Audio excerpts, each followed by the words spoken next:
For more on the border crisis, former Border Patrol Chief Rodney Scott and I have been talking with you, Chief, since the day you retired. When you retired, you were saying then, some 2 years ago, that you were concerned about a national security crisis at our border, not just a humanitarian crisis, which we see playing out every day.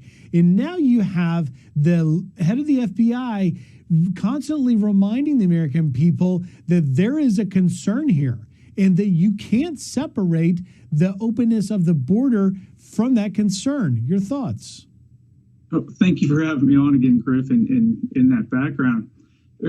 Telling is he was sitting right next to the Secretary of DHS, Alejandro Mayorkas, who continues to deflect and doesn't want to talk about any threat whatsoever.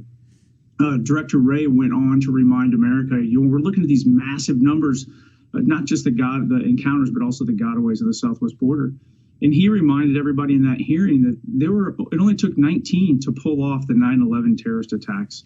The threat is really there. We had intelligence going back to before 9/11, but really even more so after 9/11, that terrorist organizations were going to try to exploit vulnerabilities in between the ports of entry because they knew we were tightening up our security at the ports of entry. And that's really what we were working on right up until Biden took office. And then Biden undid everything that the prior administrations had put in place and created this crisis. But the numbers you highlighted at the beginning, I don't know what numbers are going to wake America up right now. But the fact that those different nationalities were involved, and now there's well over 170 different nationalities, it's overwhelming Border Patrol, and the threats are real. And we really need to secure our border. We do. And let me ask you, Chief, when you began your career way back, was there 170 different nationalities coming across in these kind of numbers? Absolutely not.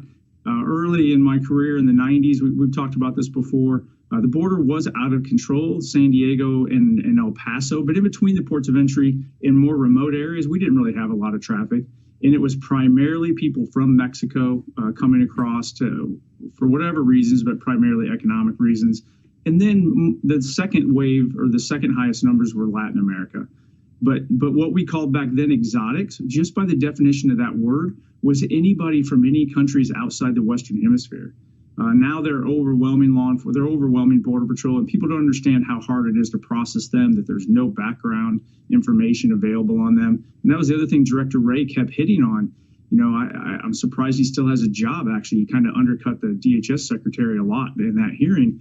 He said flat out, having people come into this country that we really don't know anything about and having them released into this country is a significant concern to the Joint Terrorism Task Forces across the entire country. That should be a wake-up call, and that's from somebody even in this administration. Should be a wake-up call indeed.